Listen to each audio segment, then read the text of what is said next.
आमे एठी रखीचु एबे भेंडी रखीचु पियाज कटा चलची आंबुल आसीबो लंका किछि कटा जायची आ आमे पखाळ भात खाइबो।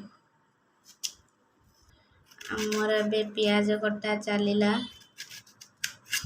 हमर एबे पियाज कटा सरी जायची एबे हमर आंबुल पड़िला तापरे भात आसीबो आ आमे खाइबा।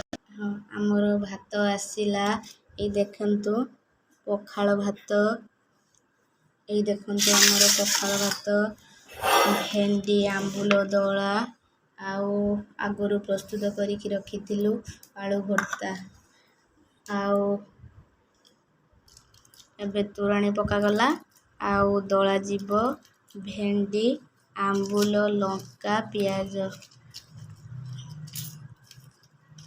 दळा जाउची हमर भेंडी आंबुल पियाज लंका आउ ए देखंतु आलू भर्ता पखाळ भात बस आमे एती आजी खाइबु। प्रस्तुत ही गला हमर भेंडी आंबुल पियाज दळा।